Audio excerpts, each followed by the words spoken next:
Netanyahu ने Iran को लेकर एक ऐसी शर्त रख दी है जिससे इजरायल पर कई सवाल उठ रहे हैं। नेतन्याहू चाहते हैं कि ईरान की मिसाइलों की रेंज 480 किलोमीटर से ज्यादा ना हो। आखिर नेतन्याहू ईरान की मिसाइलों की रेंज क्यों घटाना चाहते हैं? इस बीच ईरान के मिलिट्री कमांडरों की तरफ से फिर कहा गया है कि अगर इजरायल ने फिर हमला किया तो तेल अवीव को खंडर बना देंगे।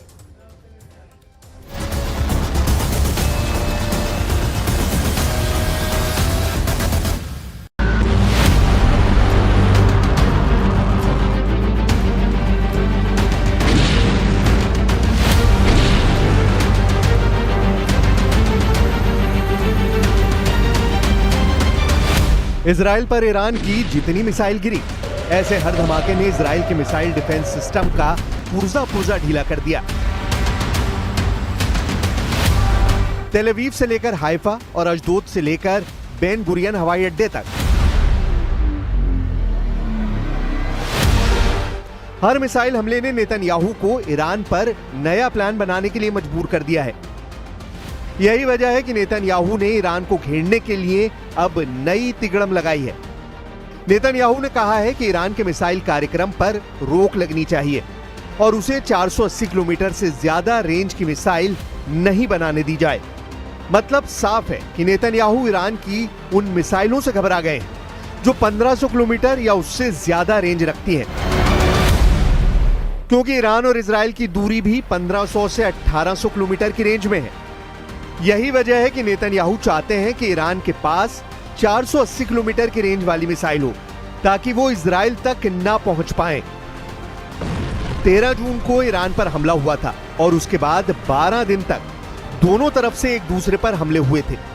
हमले दिन रात लगातार हो रहे थे। एक तरफ से फाइटर जेट तो दूसरी तरफ से बैलिस्टिक मिसाइल दागी गई। एक तरफ नेतन्याहू ने कमान संभाली जिसमें अमेरिका से भी पूरी मदद थी, तो दूसरी तरफ ईरान के सर्वोच्च नेता अली खामनेई ने मोर्चा संभाला और तमाम मिलिट्री लीडरशिप खत्म होने के बावजूद फौरन सेना की कमान नए कमांडरों के हाथ में दी। और फिर 12 दिनों तक ईरान ने बता दिया कि इजराइल की शुरुआती स्ट्राइक के बाद उसकी मिसाइल पावर बरकरार है। तेल अवीव से लेकर हाइफा तक दुनिया ने ईरान के मिसाइल हमलों को देखा, जमीन पर तबाही देखी,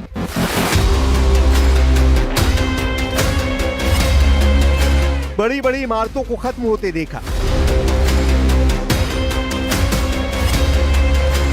और ये तस्वीरें नेतन्याहू के कमांड सेंटर से लेकर व्हाइट हाउस में भी देखी गई। इसलिए ट्रंप ने भी कहा कि ईरान और इजराइल दोनों को इस युद्ध में नुकसान हुआ है और इजराइल ने भी बड़ी चोट खाई है। नेतन्याहू ने अब ईरान के लिए 480 किलोमीटर रेंज वाली मिसाइलों की शर्त रखी है। तो इस पर ईरान के विदेश मंत्री ने क्या कहा है, उनकी बातों को बहुत गौर से समझिएगा। अब्बास अराक्ची ने कहा है कि नेतन्याहू ने 2023 में गजा पर जीत का ऐलान किया था, लेकिन तमाम बमबारी और गजा को मिट्टी में मिलाने के बाद इजराइल की सेना गजा में फंसी हुई है। हमास को 2 लाख नए लड़ाके मिल चुके हैं।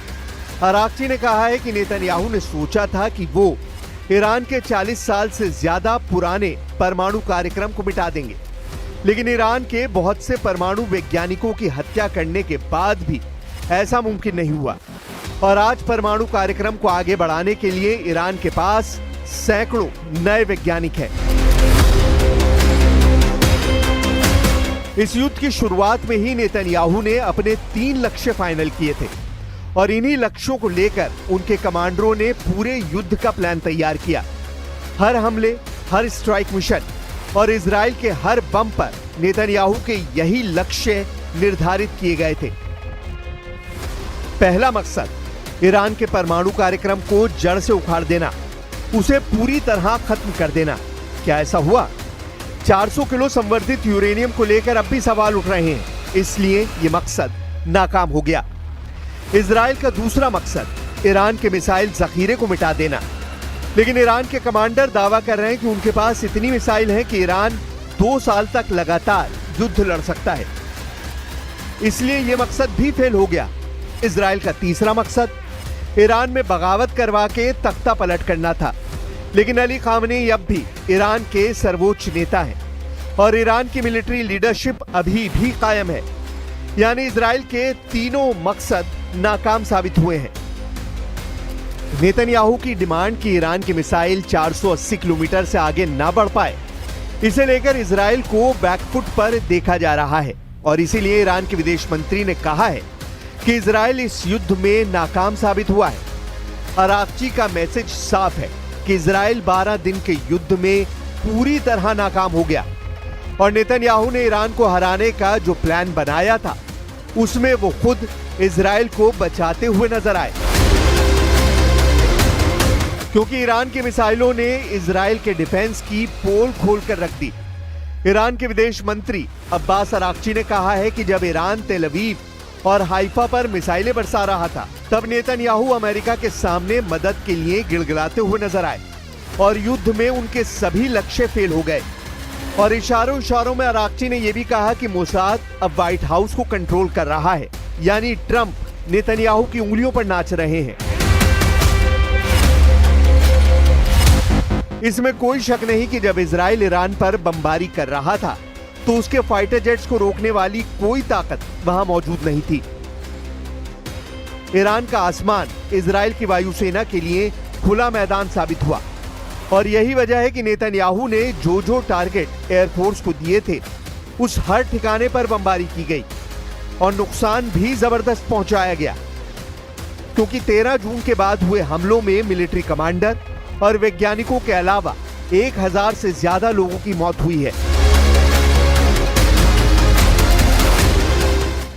12 दिनों के युद्ध में इजराइल की एयरफोर्स ने करीब 900 टारगेट्स पर बमबारी की, जिसमें 1500 जगह ऐसी थी जहां करीब 4500 बम गिराए गए। इन हमलों में 370 स्ट्राइक लड़ाकू विमानों से की गई, जबकि बाकी हमले ड्रोन से अंजाम दिए गए।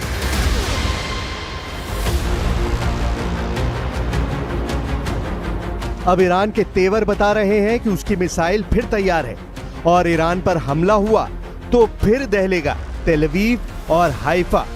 ये वार्निंग ईरान से लगातार आ रही है। ईरान के बड़े बड़े जनरल लगातार इजराइल को वार्निंग दे रहे हैं। ईरान के मेजर जनरल याहिया रहीम सफवी, जो सर्वोच्च नेता अली खामनेई के सलाहकार भी हैं, उनका दावा है कि ईरान के पास हजारों मिसाइल और ड्रोन हैं जो खुफिया ठिकानों पर रखे गए हैं और अगर ईरान पर युद्ध हुआ तो उनका इस्तेमाल किया जाएगा। कह सकते हैं कि ये वार्निंग सीधा अली खामनेई की तरफ से आई है। ईरान बार बार ये दावा कर रहा है कि उसने 12 दिन के युद्ध में अब तक अपनी पूरी ताकत का इस्तेमाल नहीं किया है, ना ही अपनी नौसेना और IRGC की कुद्स फोर्स को तैनात किया है। और अगर दोबारा युद्ध ईरान पर थोपा गया तो इसका नतीजा इजराइल की संपूर्ण तबाही होगी। मेजर जनरल याहिया रहीम सफवी का दावा है कि उनका परमाणु कार्यक्रम और मिसाइल टेक्नोलॉजी ईरान के वैज्ञानिकों की मेहनत का नतीजा है और उसे तबाह नहीं किया जा सकता। ईरान ने हजारों मिसाइल और ड्रोन का उत्पादन किया है और सभी सुरक्षित जगहों पर रखी गई हैं। ईरान की तरफ से ऐसी वार्निंग इसलिए आ रही है क्योंकि व्हाइट हाउस में डोनाल्ड ट्रंप और बेंजामिन नेतन्याहू की मीटिंग हुई है और इस मुलाकात को लेकर नेतन्याहू के हौसले बहुत ज्यादा बुलंद है। नेतन्याहू ने कहा है कि गजा में हमारा मिशन पूरा नहीं हुआ है। We have still to finish the job in Gaza, release all our hostages, eliminate and destroy Hamas's military and governance capabilities, because Gaza must have a different future for our sake, for everyone's sake. And no country will settle for less. We certainly will not. इन सब के बीच Iran की मिसाइलों को लेकर खौफ अब भी फैल रहा है, क्योंकि ईरान की तरफ से लगातार मिसाइल के जखीरे पर आने वाली खबरों ने इजराइल और अमेरिका दोनों की टेंशन बढ़ा दी है। नेतन्याहू ने ईरान की मिसाइलों को लेकर जो डिमांड रखी है, उसने वाकई इजराइल के मिसाइल डिफेंस पर सवाल उठाने शुरू कर दिए हैं। नेतन्याहू ने बहुत जोर देकर कहा है कि ईरान के मिसाइल कार्यक्रम पर रोक लगनी चाहिए और उसकी मिसाइल अब 480 किलोमीटर से ज्यादा रेंज की नहीं होनी चाहिए। ऐसा इसलिए क्योंकि ईरान ने 12 दिन के युद्ध में अपनी जिन मिसाइलों से इजराइल को निशाना बनाया है, वो करीब 1500 या उससे ज्यादा रेंज की थी। ईरान और इजराइल के बीच भी इतना ही फासला है। इस सब के बीच ईरान की मिसाइलों को लेकर खौफ अब भी फैल रहा है, क्योंकि ईरान की तरफ से लगातार मिसाइल के जखीरे पर आने वाली खबरों ने इजराइल और अमेरिका को टेंशन देना शुरू कर दी है। इजराइल पर हुए हमलों में जिन मिसाइलों ने तबाही मचाई है उनकी लिस्ट देख लीजिए, क्योंकि यही अब नेतन्याहू के लिए सबसे बड़ी परेशानी बनी है। इनमें सबसे खतरनाक फत्ता-1 और खैबर शिकन मिसाइल शामिल है। इसमें कद्र और इमाद मिसाइल भी शामिल है। फतह हाइपरसोनिक मिसाइल की रेंज 1400 किलोमीटर है। खैबर शिकन मिसाइल की रेंज 1450 किलोमीटर है। कद्र मिसाइल की रेंज 2000 किलोमीटर तक है और इमाद की रेंज 1700 किलोमीटर है। तेल अवीव से लेकर हाइफा और अशदोद से लेकर बीरशेबा और शेफाल जैसे छोटे शहरों पर इन्हीं मिसाइलों से हमले हुए हैं।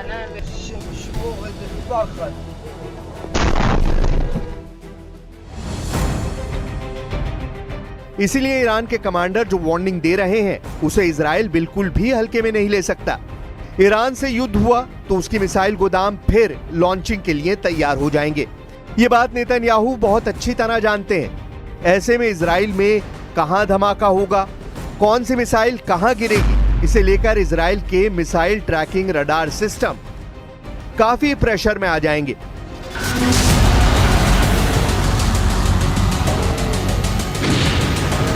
अमेरिका भी ईरान की मिसाइल पावर का गवाह बन चुका है।